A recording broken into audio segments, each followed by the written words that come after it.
So welcome everyone to one of our 30-minute Tools for Change webinars on a Wednesday afternoon.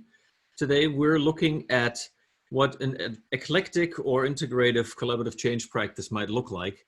And I, to be honest, am at the moment a little bit stunned or out of sorts. I literally about 5 minutes found out via a Facebook post that we've lost over the last weekend somebody who I really consider sort of an icon of the work. I think the posting called her a lioness, but Willie Albin passed away in the past week. And so in a way it feels really even a little more weighty today to tackle this subject of what an integrative collaborative change practice might look like.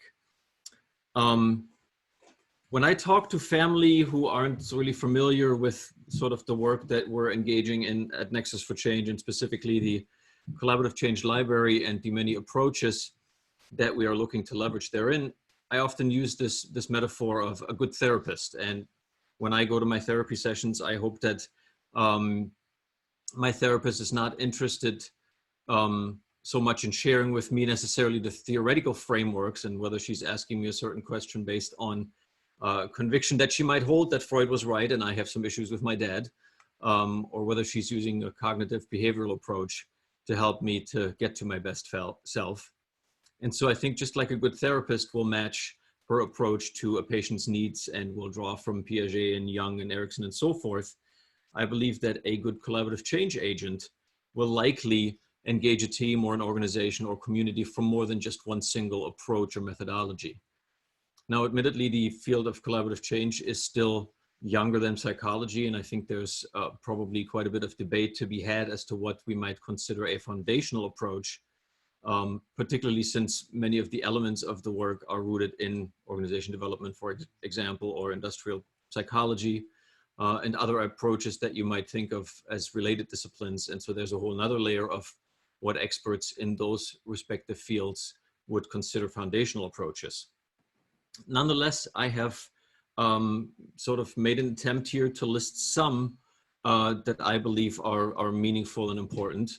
I think that these are some that deserve consideration for renowned or foundational approaches in this work. One of the measures that one might look at, or some of the measures rather that one might look at to decide whether an approach is foundational, could include looking at how long established they are, or how many people are using them. Also maybe how many new approaches that are coming to the surface are referencing or using one of these and identify them as sort of building blocks. SOAR comes to mind, that can be leveraged for strategic planning and is clearly built on appreciative inquiry. So by no means do I mean to say that this particular list with appreciative inquiry, whole scale change and whole system transformation, open space, World Cafe, group dynamics, open systems theory, and so forth. I don't claim that this is by any means exhaustive or complete. I actually think that it would be interesting to host sort of a conversation as what do we consider foundational approaches in the field, and we probably would have a 2-day event that we then would end up maybe leveraging some open space or World Cafe for to have those conversations. I had listed design thinking as one of the examples. I think that's actually an interesting one to look at. You might think of design thinking as the work that's being done at IDEO, or you might be thinking of design thinking leading back to, reaching back to brainstorming for teams, which some attribute to Alex Osborne in 1938. Other people might argue, as you can see in this image, that really the design thinking is just a reframing of the scientific method, and with that we wouldn't even have talked yet about the action research model. So there's a multitude of frameworks and models that we can leverage, and some of us are more comfortable with one or the other. I think many of them can be meaningful to at least research and understand. So what are some of the ways that you could tackle sorting or conceptualizing these many approaches? There are about 40 or so methodologies currently represented in the Collaborative Change Library that we are publishing here at Nexus for Change. And we're looking at about 100 chapters by year's end.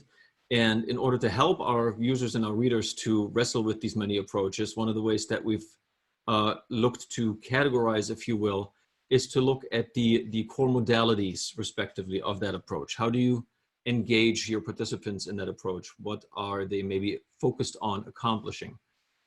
That's not to say that each method just would have one modality, but that we think that for most of them, you can identify a primary modus of engagement that's helpful to sort of get a sorting and approach them. So you have dialogic approaches, you have approaches that focus on collaborative learning, you have some that are focused on collaborative personal development or community development, some collaborative mapping approaches. The collaborative arts, I think, are an interesting example because they have somewhat clearly delineated sub-modalities, if you will. Some of them clearly work with their participants by leveraging musical engagement, some through dance, some through storytelling, actually quite a few of them. So you have sort of a category that a lot of new practitioners or users can wrap their heads around in approaching this idea. Another way to look at the different approaches, in my mind, is sort of from the more pragmatic practitioner's lens. You might be looking at a new or unique type of engagement that you want to leverage for a certain project that you're working on. And so let's say you have a 2-day strategic retreat that you're planning for a leadership group of 14. And for some of the sessions, they're planning to bring in an additional leadership team from a subsidiary via Zoom video conferencing. So what are the things that you would consider leveraging? You might look at the length that is typical for a certain tool or approach of that engagement. You might look at what a typical participant range is that the individuals that champion that approach identify as ideal or not ideal. You might look at whether its level of application is ideal for a small group or an entire system. You might look at online versus on-site face-to-face interactions or a mix thereto. Is that approach, is that tool meaningful to utilize in that type of engagement? You might look at, is this something that I can wrestle with on my own and figure out, or is it something that I need some training, even certification for? Are there maybe proprietary products or services that I need to purchase to leverage this approach, or is it sort of an open source? And you might be interested in finding out, is there a learning community that I can tap into and say, you know, there's an online forum or there's a group locally that I can connect to that can help me wrestle with and understand this approach. One example that I think is meaningful to reference in terms of how one would combine different approaches and methodologies and tools is liberating structures. So let's assume you've identified a couple of tools that you want to try, or you have in your practice a certain set of tools that you commonly use in your practice routine. What's a way that you put those together? I find it helpful to think of liberating structures that's really looking at, a lot of our organizations still look what they call the big 5 conventional microstructures. You see here the status update in the middle that we all love so much, where we go around the circle and listen to somebody tell us what's going on in their particular department maybe. And that may or may not be super meaningful and interesting to us. You have to the left approaches that are very controlled all the way to a presentation, and under controlled all the way to the right, open discussions. What liberating structures is suggesting is that if you, or rather than using those types of structures, you can leverage more meaningful, more synergistically focused approaches. And if you look at the list on the right, appreciative interviews clearly come from appreciative inquiry. Conversation Cafe has some of its roots in World Cafe. Open space, Harrison Owen's approach is one that many of us probably are familiar with. So you can leverage those kinds of engagements to get to more meaningful results. I'm always fascinated with using the 1-2-4-all approach from liberating structures with groups to get from an individual's set of notes on a certain question to a group of 4 discussing it and sharing it, that you really in a short time frame can get to a sense within that group that their voices were heard and their insights were impactful and meaningful toward answering whatever question that might have been posed. So in liberating structures, you might have, for that strategic weekend of 2 days, you might start with looking at purpose and utilizing the 9 whys, then refining your strategy by utilizing the critical uncertainties tool, doing some crowdsourcing to match your strategy, maybe to the realities of whatever environment that you're operating in. Then you could use EcoCycle Planning to identify some of the bottlenecks and opportunities in your system, and the WinFi tool to track commitments and leverage them. Again, that's just one of many frames, but one that I think is meaningful in particularly the sense that folks that aren't necessarily very well versed maybe in the work, it's reasonably easy to engage folks and sort of describe one of these tools and have them get a base level of understanding to want to engage with you in one of them or more of them in this stringing approach. Another way to look at the interactions of the many methods and modalities, maybe if you're a more seasoned change practitioner, then the central garden metaphor would make sense to you. It's one of the metaphors that I consider somewhat at the core of what Nexus for Change is doing with the collaborative change library, and it draws of the image of an old garden that is in the Mexican haciendas that you might see maybe in some Western movies, or if you've been to that area of the world. The metaphor was coined by Juanita Brown, one of the co-founders of World Cafe, and she thinks, as you can see here in this image, she thinks of the doorways into that central garden as some of the different participatory approaches. And so once you've stepped through your doorway, whether that is through appreciative inquiry or open space or World Cafe, you can find in this central space a common space for shared work. She says the varied methodologies, as well as our hosting capacities and practices, are simply windows into the awareness of and living within the deepest patterns of all that connects us to a common ground together in our lives and work. And that goes beyond all methods, practices, and is powerful in its combination. And I really think that she is referencing something that, at least in my work, I have regularly experienced, that the sort of magic of an approach was in the customization and combination of certain tools and engagements that resonated with a particular group that you were able to custom build that engagement for. With all of that, Nexus for Change is really looking to be a convener for all of these perspectives. Whether you think of it in terms of the central garden, or whether you think of communities of practice, whether knowledge management or organizational learning is where you find that you are most resonant with in sort of structuring your approaches. We're really looking to be, Nexus for Change is looking to be the community of communities for all of these methods and their practitioners. As an individual practitioner, I found it helpful, I want to share with you here as I wrap this up, this model that was created by Amy Lenzo's Beehive Productions. Amy is one of my favorite World Cafe champions, but she co-developed this model that looks at what she offers as six aspects to collaborative practice for you as the change practitioner. So personal practice, if you want to start sort of on the bottom left, what are the personal practices that I need to cultivate in order to lead others effectively and facilitate others effectively? So looking at self. Secondly, creating the conditions. How do we create the right conditions, the right environment, sort of setting the stage for successful participatory processes and collaboration? The third one around hosting conversations. What tools, what methods, what practices can we develop to host and facilitate conversations that matter? The fourth one, in harvesting and sense making, how do we collectively learn and make sense of and share the results of our conversations and processes, particularly with folks that maybe weren't present in the particular meeting or engagement that we are looking to leverage in an organization in a larger system? Understanding systems, number 5, how do we understand and affect the systems that we're part of and that we work in? And finally, how do we work together? How do we collaborate? How do we enable synergy and create teams and organizations that result in more meaningful outcomes in learning and impact?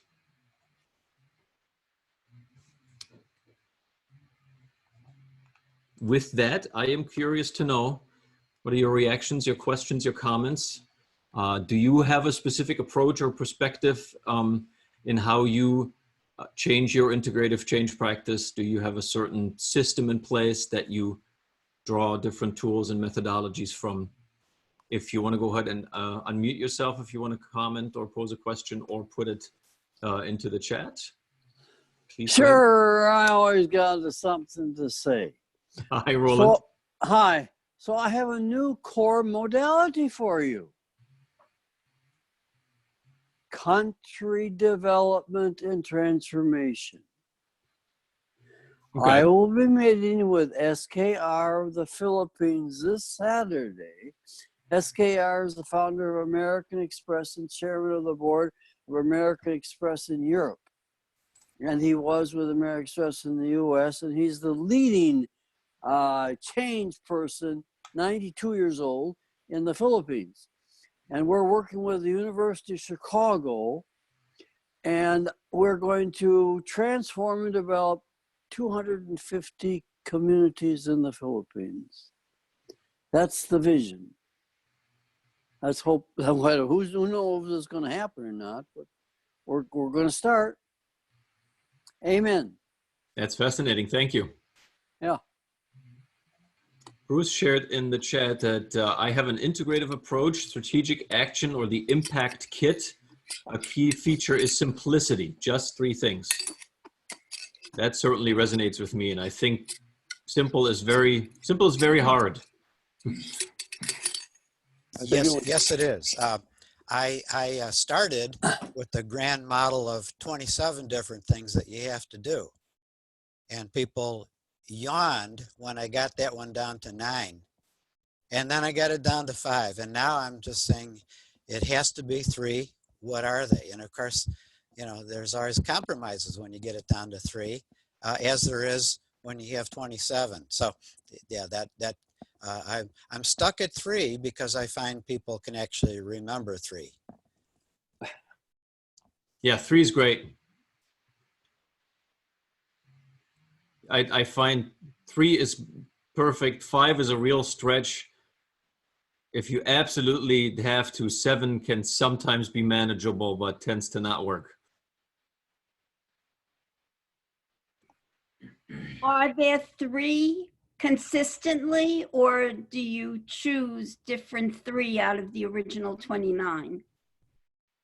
It's 3 consistently. I'm sticking to my guns. It's just these 3, and they in fact, I did get out of the game of 3 steps quite a while ago. So it really doesn't matter which one you do first, although I find that a lot of people really want to have the orderliness of saying, well, here's the first thing you have to do. But I find sometimes I have to pretend that there's an order to them, but there's really not. And you know, they're familiar to everybody. I won't get into the 3-minute lecture, but you're probably all familiar with all 3 of them. Well, give us the 3-minute list. I mean, the 3. All right. The lecture. One of them is the idea of, I call it leverage or systemic leverage, and I use a tool to go with it. And I bet all of you have heard of force field analysis. You know, it's the first thing is go big picture. Second one is the whole idea of coalitions or inter-network collaboration. Question is, who are the few people that will connect to the different kinds of groups we need to connect to? That's the second. The third one is the popular usage of the word agile, of quick little experiments. Let's try something that won't kill somebody and see what we can learn so that we can iterate really quickly in minutes preferably, or minimum in days. So that's it. You now all don't have to buy the book. Thank you. Craig, go ahead. Gio, yeah, I have just a noticing that there's a, you use 2 examples of the central garden and the beehive. And I'm seeing more of those growing all the time, meaning we're beginning to have collaborative networks that are coming together representing the field that we're talking about, whether we call it collaborative or participatory. And we just launched the Convening Institute, which really represents convening as we see it. Now you can call convening hosting, or there are many, many different ways.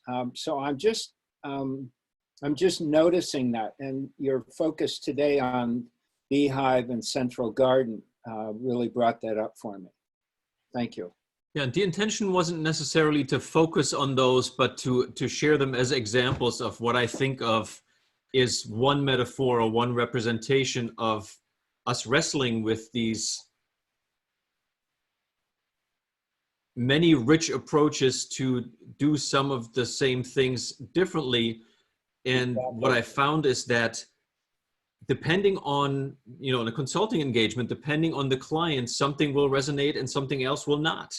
And even though I, as a practitioner, might really favor a certain tool for one reason or another, with that particular group of people, something else might be a better fit. And how do I stay agile enough or nimble enough to look for those other opportunities and really serve that community or that organization or that system well? And what frameworks do I leverage in getting to those answers? Exactly. And my point was that the field is maturing.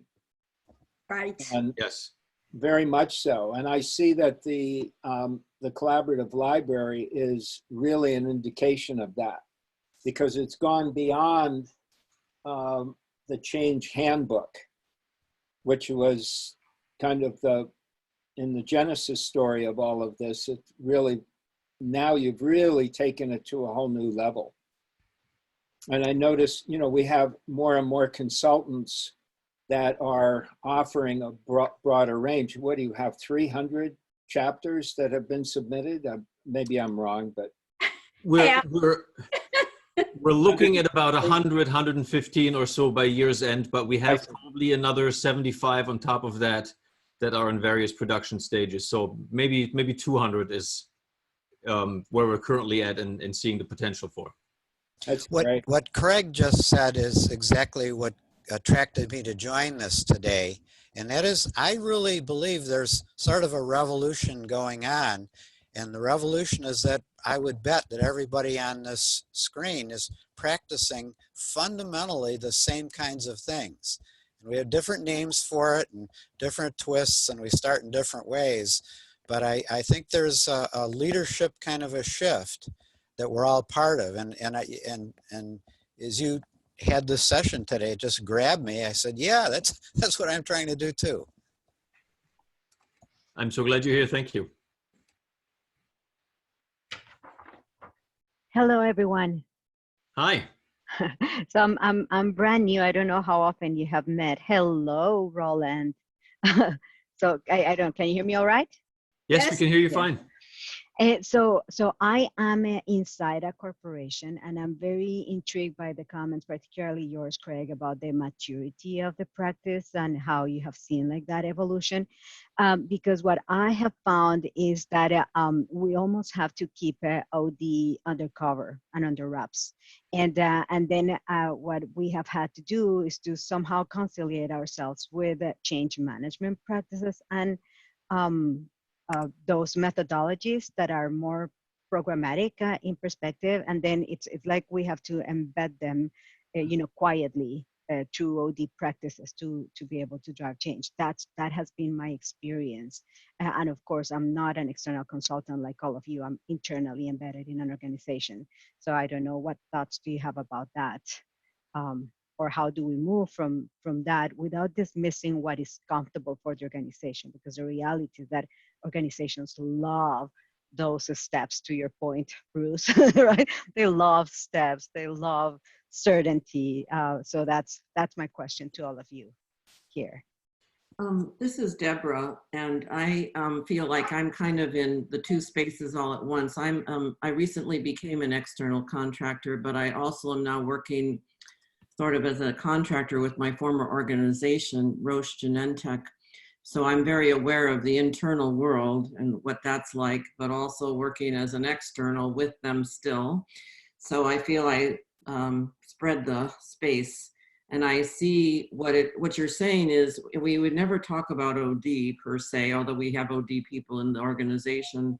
But what everyone's really wrapped around, and it resonates why all these things are, I think, revolutionizing or coming back.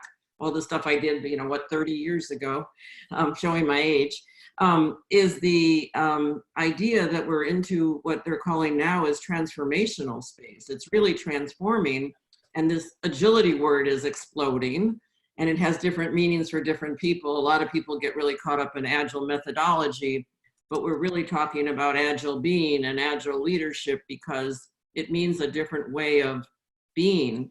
And it's a lot around what these things you showed, Ted, on all these different methodologies. It's really about empowering and opening people up and allowing more community and collaboration and getting sort of the leaders more out of the way.